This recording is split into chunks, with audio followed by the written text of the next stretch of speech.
What's up, everybody? RBL Weekly back on the air with a very special episode for Week 9.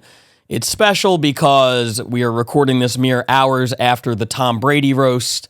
As a writer on the roast, it was an amazing experience to be part of, and I am hungover and would really rather not be here, if we're honest. But we're gonna get through it, and by we I mean me, because Brian Moses is not going to make it. We just found out he's unable to make it today, so this is going to be a quick one. I'm just going to throw to the battles. I haven't seen these yet, which is actually pretty cool. Because I was writing on the Brady roast, I had to, get the rest of the committee to do the work without me, and they sent me the list of battles. I'm excited to see them for the first time, so we're gonna make do here. I'm gonna react to the battles and maybe talk for just a minute or two after each one. But if you're here for just the battles and you don't like the banter, boy, you're going to love this episode. It's going to be great. We do have 7 battles. I assume that they are good. Without further ado, let's get into them. As always, I will be watching the top 4 here in the studio. Numbers 7, 6, and 5 we will present without commentary. And we'll start with London. The defending international champion from the 2023 season. They put a point on the board this week with the number 7 battle. This is Luke Hall versus Benji Waldman. Here it is. So this is Benji. Benji describes himself as a Jewish punk, so he's less camp rock, more concentration camp rock.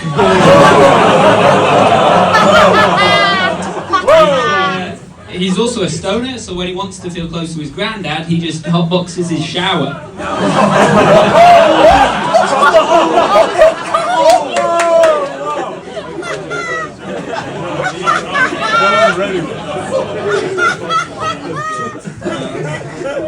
This benign tumour is Luke Hall. Luke looks like the love child of Ted Bundy and an Action Man figurine. In that no one wants to play with him, but for some reason his small parts always end up in kids' mouths.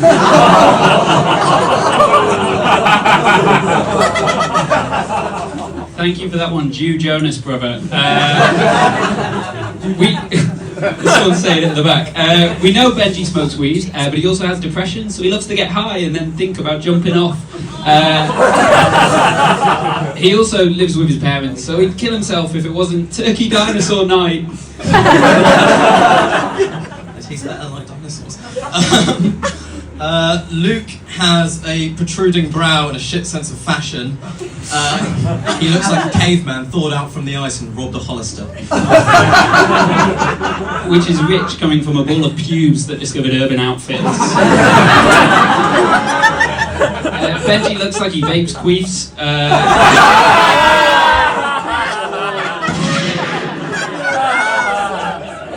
Fun fact about Benji, his penis is covered in bumps. It's so bumpy, blind people confuse it for the word no.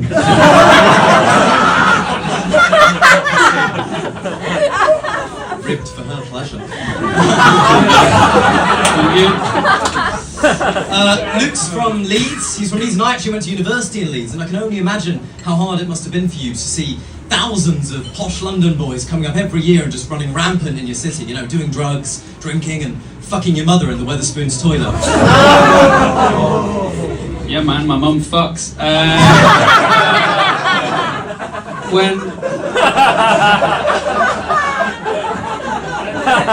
She has needs.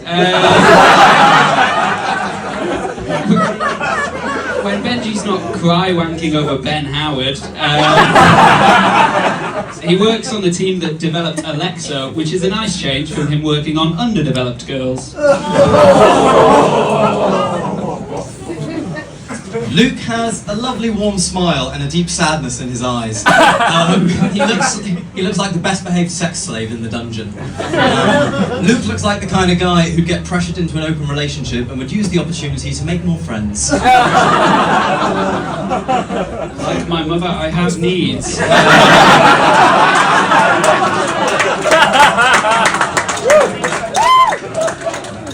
So Benji once dated a Jewish porn star who went by Anne Frank. Who, by the way, famously a child. I mean, she never grew up. Yeah, what a story though. The girl's stuck in the attic, the boy's stuck in a closet.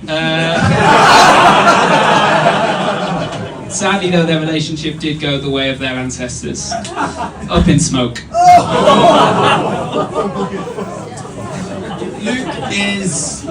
Luke is a recovered bulimic, which is pretty sick.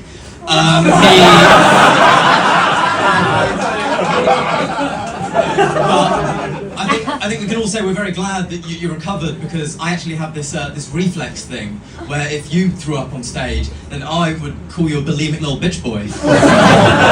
It's true, I believe it. So more gags than that set apparently. All right, so that was Luke Hall versus Benji Waldman from London. London still trailing Manchester in the International East Division. Hoping to make up some points as the season goes on. I know that London is about to go from monthly shows to, I believe, weekly or bi-weekly, so I expect them to make a run very soon.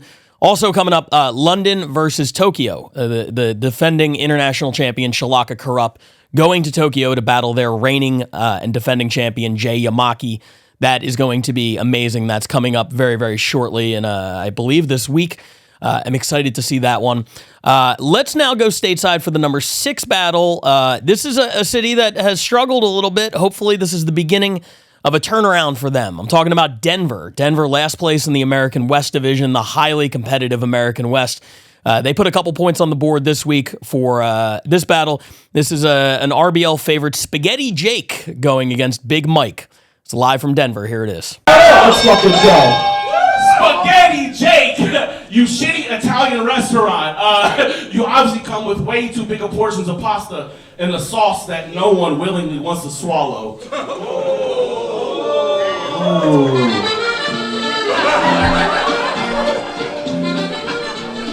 Okay, Blob Marley. This is my impression of Big Mike deflating a blow-up doll.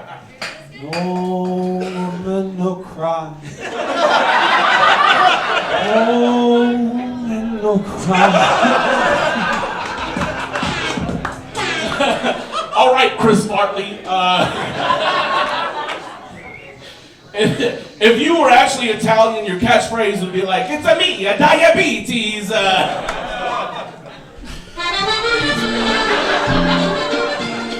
They call him Mr. Dumb Dipshit.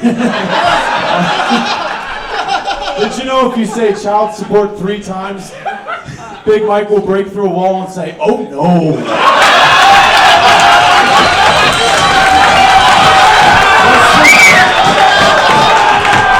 That's true. Thankfully, I only fuck white women, so I don't have to worry about that. Their parents take care of it. Hey, most people will need just a bathtub and a toaster. Spaghetti Jake at the minimum will need a kiddie pool and an air fryer. Okay, Long John LeBron. Big Mike actually used to work at the Improv, where dreams come true. But they actually had to let him go because he was talking too loud during shows. So he went to Ride Right, where dreams come to die. You're the only person I know that's got kicked out of a movie theater for chewing too loud. You get kicked out of Chinese restaurants for pulling out corn dogs for chopsticks. You go to Chinese restaurants to order Kung Pao Canine. They said.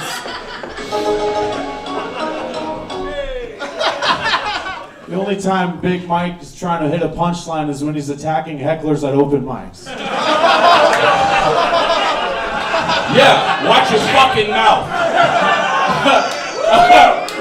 Spaghetti Jake, I found out, works with dogs. He works at a doggy daycare. He gets Employee of the Month all the time because he licks the peanut butter off of their nuts. They had to put a dog down one time and he lit up the grill and got fired. Yeah, as I said, he doesn't really have punchlines. Okay, here's a fun game. Like a good neighbor, Big Mike is there. Big Mike, the toilet's clogged.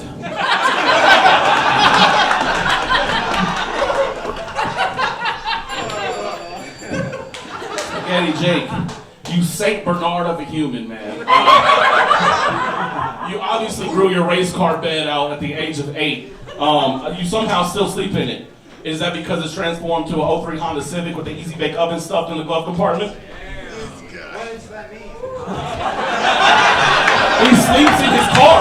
Are you that dumb? Come on, man. That was...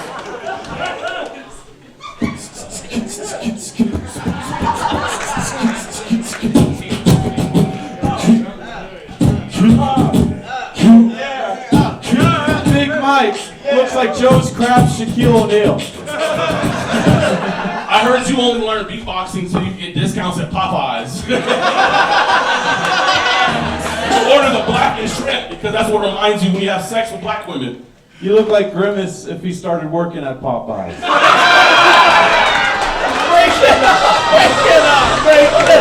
So that was Denver scoring a couple points for Spaghetti Jake versus Big Mike. Spaghetti Jake will be roasting at the Comedy Mothership on May 20th against Andrew Manning from New York. We're back at the Mothership. We are coming back to the Mothership in July. I'm not sure if that one's on sale yet. If you're in Austin, just keep an eye out on the Mothership's website, comedymothership.com, for tickets. Excited to get back down there and put some more great battles together. Let's keep this show moving now with the number 5 battle, and this comes to us from Toronto. Toronto recently had back-to-back weeks in the number 1 slot. This time they come in 5th place, which means 3 more points for them. This is a battle between Allie Moore and Jawalit Barwani. I'm sure I butchered that. My apologies in advance. Let's check out the battle. Fuck yeah. All right. So Allie's had 2 different dads leave her at some point in her life. I know that's not funny. I know. This is the first version of the sequel is bad. You know what I mean? Like, this is, right? But like, what we do as comics when we do this roast is we will like exchange information, like send a paragraph, maybe have a quick chat. She sent me a 5-page form. And I was like, I get why they left, honestly. I can understand. Jesus. Can you imagine? Daddy, do you love me? I love you. Here's an iPad with a Google form, and there's a 20% tip, and the dad's like, Cuba sounds amazing, bro. Not gonna lie. Honestly, this whole thing feels weird because just, I don't know, I never talk to my Uber driver. You know what I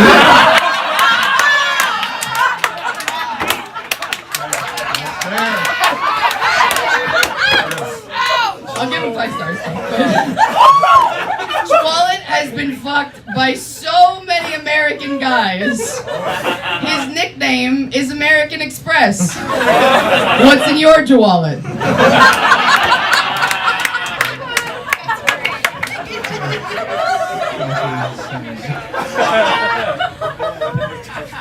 I'm just surprised someone from St. Catharines knows what an American Express is, honestly. I'm just really shook. Right? Okay, so when we were doing that 5-page form shit, right? She sent me a list of tattoos she has, and this is not even a roast. I'm just gonna read the tattoos she has, alright? Let's fucking go right now. A small leaf on my outer wrist, a wand from Harry Potter on the back of my ankle or leg, the word now on the side of my thigh above my knee. I don't know who that is for. The cover of Billy Joel's Glass Houses with the phrase, don't ask me why, on the inside of my elbow. Which is what her dad said when he left. Dads. The barcode my dog has tattooed in his ear for tracking, I also have in the back of my ear. What the fuck? A naked lady, it's an astrological thing, of course it is, on my side, and red wine on the top of my shoulder, and that just sounds like if you type white woman tattoos into ChatGPT. Okay, but are you ready for the tale of Jawalit's tattoo? Listen to the tale of his 5-page form, okay? Jawalit's icons are Ted Mosby, Jake Peralta, and Chandler Bing. Mans also loves Linkin Park. You want to be a shitty white guy so bad. Legally, your one and only tattoo has to be a tribal Monster Energy signal.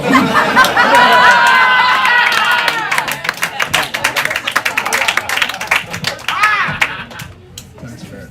I can't argue with that. I just want to be a trashy white guy. Everyone wants me, because that's all women date, so that's not my problem. Right, Banks? All right. Okay. I'm kidding. Alex is 25 and her current boyfriend is 37, so I'm glad that daddy issues didn't affect her relationships. for sure. But when she was 16, her first boyfriend was 20. Yeah. Yeah. This is the first couple I've met that would both be invited to Epstein's Island. You know what I mean? Like just like the TikTok song, wake up in the morning feeling like P. Diddy, you know? I'm kidding, guys. She wouldn't make the cut to Epstein's Island. Even Hockey would be like, fuck that. And if she did and sat on Hawking, he would look like what he did before he passed away. No, it's true. I tried to order 2 seats and they went, next time, fatty. But Joelle and I actually have a lot in common. We were both bullied in high school for being fat. We like the same shows. We're the same age. We lost our virginity to the same guy. Jay's dad. Look, all I'm saying is we've been so close friends so quickly because it's the closest she's come to a father figure. Okay. All right, so that was Toronto coming in the number 5 spot. It's time for the top 4, which means time for me to finally watch some of these battles that I have not seen yet. And I'm excited to get into this one. We are going to jump to the land of the rising sun, Japan. Roast Battle Tokyo has had a really good couple of weeks as they continue to fight in that International East Division. And this time they put up a number 4 battle with the guy who created and runs the roast battle out there, the guy who created and owns the Tokyo Comedy Bar, which is the only English-speaking comedy club in Tokyo. I had the honor of performing there last year. I'm coming back this year for Roast Fest in September. Really looking forward to that. I love what they're doing out there. And they made some noise these last few weeks in the RBL standings. This week is no different. It's the number 4 battle this week between the guy who runs it all out there, JJ Walkrat, and he's going up against Cat Randall. Let's check it out. Second round! Oh, I already said that. Battle! This inflatable dollar store Demigorgon is Cat Randall, the only cat that lesbians refuse to play with.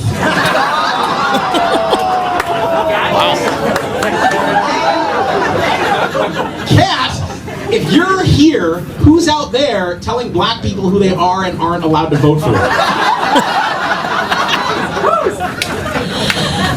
JJ, you look like a bowling pin that went through puberty. JJ, you have so many roles on your body. Your wife treats your dick pics like Where's Waldo? How can you be so round and so flat at the same time? Jesus. Cat supports Palestine. She has a higher body count than Hamas on October 7th. Damn. Okay, JJ. Okay. We're just going straight for it, all right? Let's go. JJ is an Arab Israeli from Canada. Yeah, which means he makes his baklava with maple syrup and then claims that his people invented it. Yeah, he's an Arab Israeli. Talk about a self-hating Jew. Look, you say you're on keto, but that's propaganda, right? Let's all call it what it is. You are ethnically cleansing your own body with forced starvation. Free Palestine. Don't bring religion into this. Let's not talk about God. I mean, you shouldn't. You don't believe in God, yet you have first-hand proof that a burning bush is real.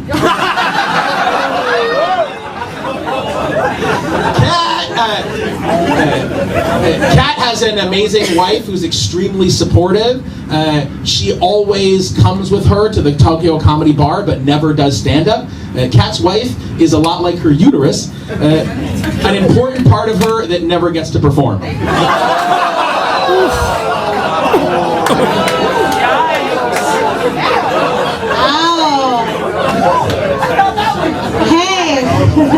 JJ says that he likes comedy more than blowjobs, which makes sense because in comedy, at least, a mic drop is a good thing.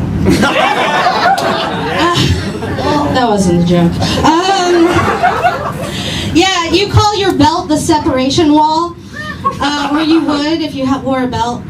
You call your stomach the Iron Dome, except instead of rockets, it only repels his wife. Every time JJ blows a load on his wife, he has to issue a press release claiming self-defense.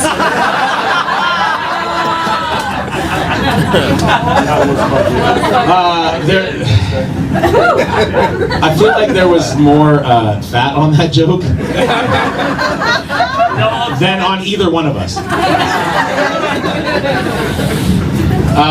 Kat smokes a lot for health reasons. She really doesn't want to die of diabetes.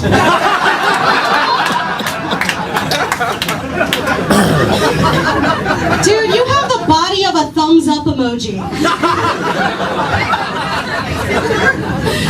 Seriously, you look like you just got cast as the lead in a gritty, like, live action adaptation of the game Operation. Every time he goes to the doctor just pokes his stomach until his nose lights up. That joke didn't work, kind of like your ovaries. Oh, come on.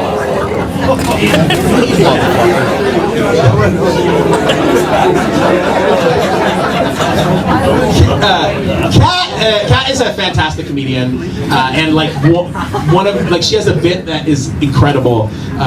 She talks about how she pleasured herself with vegetables, and then accidentally served them to her dinner guests. And if you know Kat, you know that's a ridiculous premise because she would never share her food.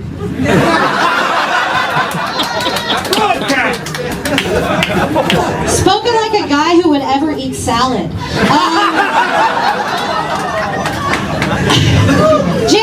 JJ is on keto, which is a diet that was developed by doctors to treat epilepsy. JJ, I don't know how many times we have to tell you this. Epilepsy and autism are not the same thing. Keep it going for Kat Love Handle, everybody! Wow. JJ Walkrat, man. That was an impressive performance. I see he's learning from the best. I remember, I know JJ listens to this every week on Spotify, by the way. We are on Spotify. I know most of our viewers take us in on YouTube, but we are available wherever you listen to podcasts if you want to listen on your commute or during the workday or whatever. But I know it's funny because when I battled out there last time, I do a thing where if you have a multi-part joke and the first part hits and the crowd is like reacting, I like throw a hand up to let them know like, hey, there's more coming. And JJ and I actually had a conversation about that one time, and he's like, oh yeah, from a public speaking perspective, you should not do that because I don't even remember the reason, but he had a good reason. I just disagreed. And now I watch this, and this motherfucker is killing shit, throwing his hand up. Hold on, there's more coming. Absolutely stealing all of Pat Barker's style, all of Pat Barker's swagger, and the result is a Pat Barker-like dominant performance. Wow, that was cocky as fuck. This was a really, Kat was a lot of fun, but JJ was a runaway train on this one. Runaway freight train, just absolutely barreling over her. I love the fact that even in Tokyo, a joke about like white women telling black guys who they can and can't vote for somehow works. It's very bizarre what they've created in Tokyo, which is a club and a crowd that, frankly, you could throw into any city. You could tell somebody, hey, this was filmed in Lincoln, Nebraska, and they'd be like, yeah, that makes sense. There's no inherent like Japanese biases there or anything. It's very, very cool to see. Congrats to Tokyo for the number 4 spot this week. Congrats to Kat and JJ, but especially JJ on what is, absolutely a career performance based on what I've seen so far. So great job, both of you guys, and congrats on the number 4 battle. Let's keep it moving and go back to the States right now, and we go to Austin, Texas. Now, this was one of 2 battles, and I'm trying, the other one, okay, so there were 2 battles this week where they were ranked number 1 on one ballot, and they were unranked on at least one other ballot. Manchester had one. They were number 1 on one ballot and unranked on every other ballot. So we're going to be drug testing whoever had Manchester first. They did not make the list based on the points. This was another one. Austin was number 1 on someone's ballot. It was completely off of another ballot, which means it's a polarizing battle. I'm excited to see where I land on this one, if I love it or hate it, or just end up somewhere in the middle. It's the number 3 battle this week from Austin. This is Ray Shinevi versus Jimmy Moynihan. Let's check it out. Abercrombie bitch. Let's get it. That's never no ribs. Who's going first? Should we flip the coin? It's a real fucking American land. Here we go. Give it over Jimmy, everybody. Yeah, Jimmy's the only guy that could make me look like an after photo. He's got resting electrocution face.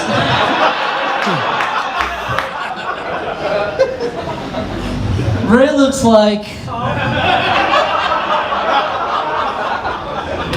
like his eyes are afraid of the rest of his face. Hey ChatGPT, draw me a picture of a terrified pogo stick. Jimmy's apartment just flooded recently, actually. It's okay though, because all of his child porn was laminated.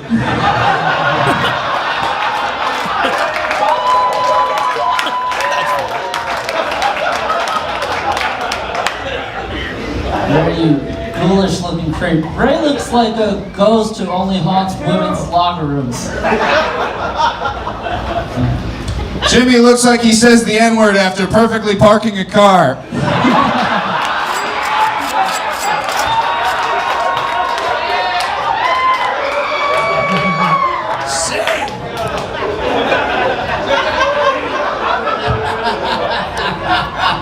You do look like that.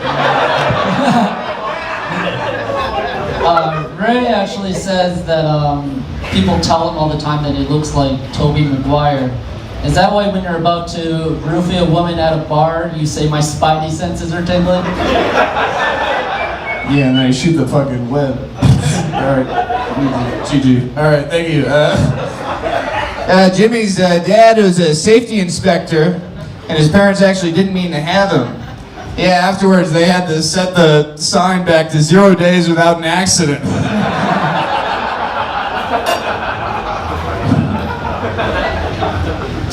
Ray owns a lot of rodents. Ray, you look like you give mice baths by slowly lowering them into your mouth.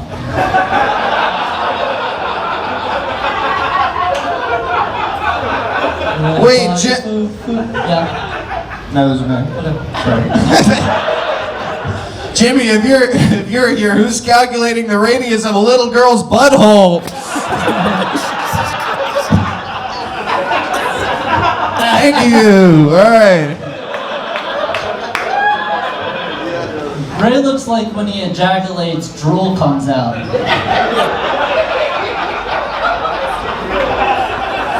That's 5. All right, guys, that was our first battle of the night. That was fun as hell. Okay. Ray and Jimmy. I think we should also drug test whoever had that at number 1. That was, fun battle. What was it? Calculating the radius or circumference of a little girl's butthole is a delightful collection of words. I really enjoyed that one. I thought Ray hit a little bit more consistently. I've seen both of those guys. I'm a fan of both. They both have kind of like a silly style, which is cool. Austin has a bunch of like weird, silly motherfuckers. Ryer Cameraman comes to mind. I'm blanking on a couple other names now. As I said before, I'm very hungover, but Austin has some real characters out there. That was a fun battle, hitting back and forth, nice, fast paced, and I enjoyed it. Congrats to both of those guys. I don't know who won. I assume Ray. Ray was a little bit more consistent and had the biggest hit of the battle with that closer, in my opinion. But both of those guys put on a really good show there. That was great. And I'm rambling and have nothing else to say, so we're going to keep it moving. God damn, I need Brian Moses here. You guys just want to watch battles, so let's do more of that. The number 2 battle this week comes to us from New York. Now, this is an interesting one because for the 3rd time this season, John Luna appears on the countdown. All 3 battles in New York. He is an LA battler. We mentioned it before. He's spending a couple months in New York. did 3 battles. Now all 3 of them have made it onto the countdown. He keeps racking up points for LA in New York, getting points for them too as they make their push towards Chicago to try to take over the American East Division. It's the number 2 battle this week. John Luna from LA on the road battling against one of the guys who runs the New York division, a longtime roast battle veteran, one of the best out there, James Pontillo. Here it is. What can be said about James that isn't said about him right when he leaves a room? Okay? That's a fact. I don't really know James, so like for these battles, you send each other like a bio, right? And then you learn stuff about the people. So I just want to read like the first paragraph of the bio that he sent me. Go. He said, I was born July 3rd in Queens, New York. My oldest brother is a diabetic with 3 kids. My other brother is severely nonverbal autistic. My older sister lives in Michigan, is a recovering alcoholic. She's in and out of rehab. Her rock bottom was when she got a DUI with her kids in the car. My parents are Catholic, and they didn't let me watch SpongeBob because they thought he was gay. One of my uncles was a heroin addict who died from AIDS for sharing a dirty needle. Oh my God. And I am 100% Italian.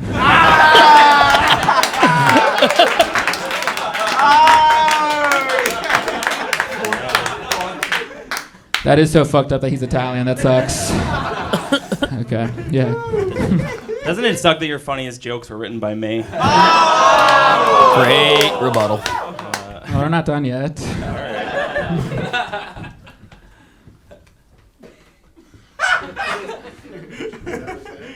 Oh, are you okay? All right. Oh, sorry, I meant with the battle. Sorry. John comes from. John grew up in Orange County, which is ironic because his parents grew up counting oranges.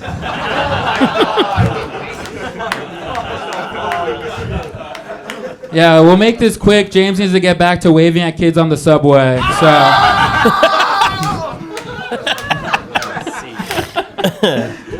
Muy bueno. John's part of the LGBTQ community. He's the plus. Oh, that's good. Yeah, I am fat, but James looks like if Pinocchio ate the whale. A little bit. John is. Sorry. Okay. James' mom died on Valentine's Day, but I'm sure that wasn't the first time someone ghosted him on Valentine's Day. So.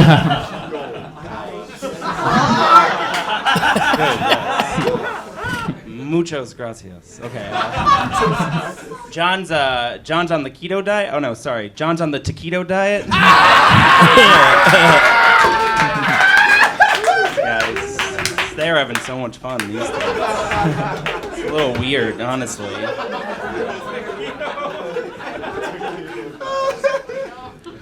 James got really into stand-up because he was good at telling stories in college. It makes sense when you have to tell them over and over to all the school investigators.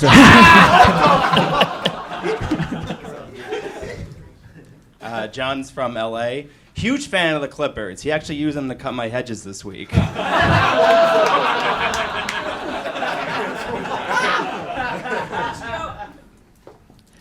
James actually just did a half hour. Yeah. Yeah. It's 50 minutes. Yeah, they're okay. 50 minutes.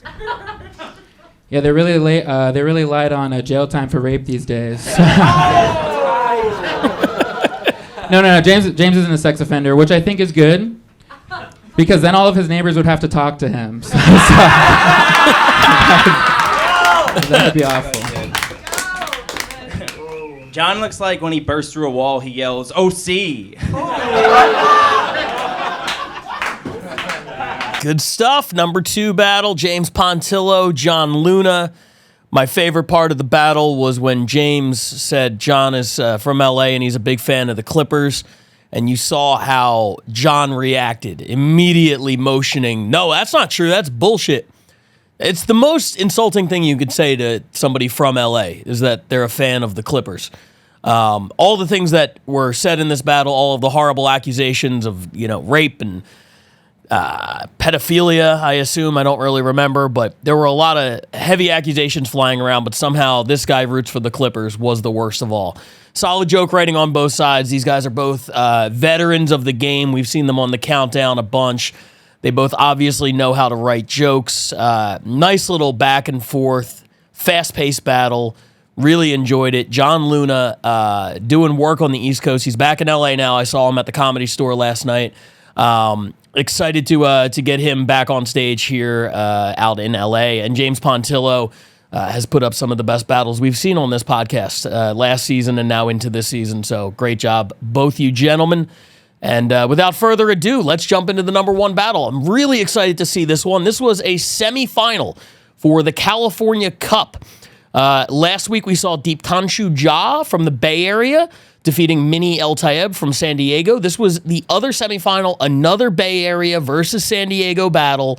What will happen? Will Raphael Wolfgang from the Bay Area win and make it an all-Bay finals, or will Audrey Hebert from San Diego take the victory and give us one more Bay Area versus San Diego matchup for the championship? We're about to find out. It's the number one battle this week. I have not seen this. I'm excited to watch it for the first time. Raphael Wolfgang, Audrey Hebert in LA. Here it is.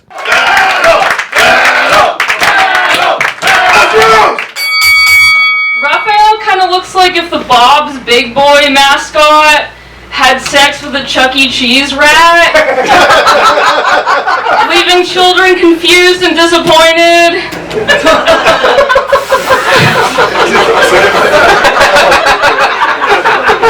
Keep it going for Audrey, everybody. Thank you so much. Yeah.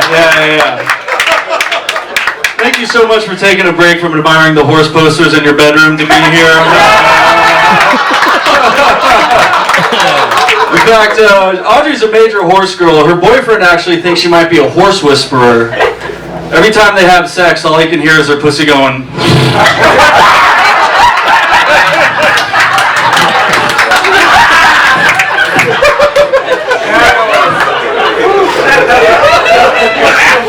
Yeah, well, you know, I'm getting that.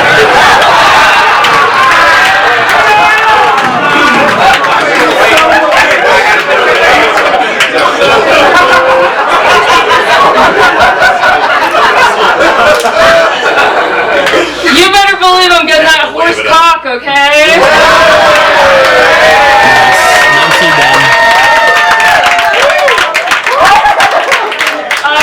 Raphael was born in Germany. His dad left when he was a baby. But don't worry, I'm sure he'll be back from Argentina any day now. That's right. That's true. My dad is nowhere to be found, just like Audrey's neck.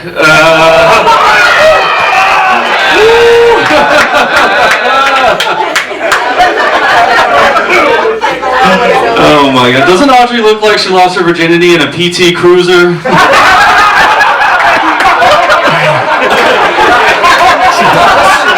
That's crazy.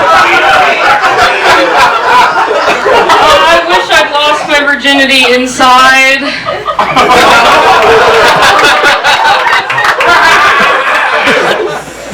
Raphael is a software engineer in San Francisco. So if there's any Asian women here tonight, it's your last chance to hide. You look like Rapunzel if she got stuck in a White Castle. In fact, Audrey actually has a lot in common with a White Castle because she's white, greasy, and every once in a while she puts a little horse meat in her buns. You know what I'm saying?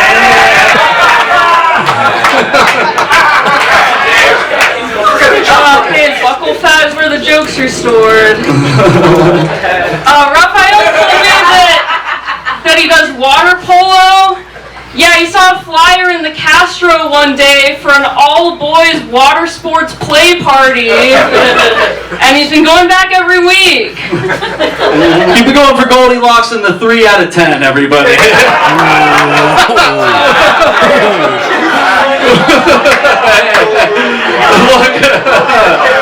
Alright, look, I know that sounds a little mean. I know that was a little mean. I know she seems very friendly, like she might be a good friend, but let me tell you something. She don't stick her neck out for nobody, you know what I'm saying?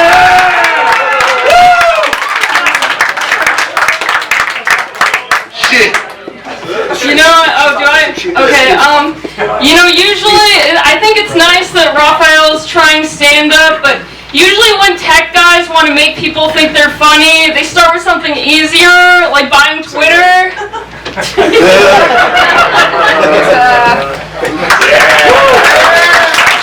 All right, there it is.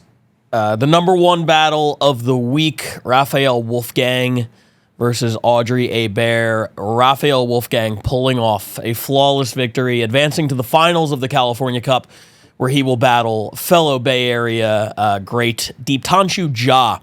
Raphael Wolfgang is a guy that I don't think we've talked about a lot on this podcast, but I was looking at the stats the other day. Between last season and this season, the guy's 7-1. There are very, very few people on earth with a better winning percentage than that. He's made now the finals of the California Cup. That was an impressive performance to me. The act out, I mean, really, as soon as he did the horse act out in regards to that poor woman's pussy, it was kind of a wrap from that point. I felt like Audrey was fighting an uphill battle, which she did admirably. She had a great rebuttal to that joke, and she had a couple of bangers in the middle, tailed off towards the end, but Raphael stayed consistent the entire way. I'm really looking forward to him and Deeptanshu in the finals. We're going to have more details about that event coming up on our next podcast here. But it's going to be May 23rd. It's going to be in LA. More information to be announced. We got some great battles lined up for that one. The top two battles this week. It happens again. This happened, I believe, last week and even the week before. People are going on the road. They are stealing points. As a reminder, the way the point system works, if you have the number one battle, you get 7 points. However, if you're featured in the number one battle, as was the case with Raphael here, you get half of those points for your city. So you can go on the road, you could steal points. That's what Raphael Wolfgang did for the Bay Area. And without further ado, let's jump into the standings and see where we're at right here. We'll start with the international division. Not a lot of movement in the West. Toronto was the only one putting points on the board this week. They, I believe, had 2. They move a little bit closer to Scotland. However, Scotland's still with a decent lead in that division. International East Division, shout out to Tokyo. They are hanging tough in this thing. They are now moved into a tie for second. I know it says 2 and 3 there, but it is, in fact, a tie. London picks up a point.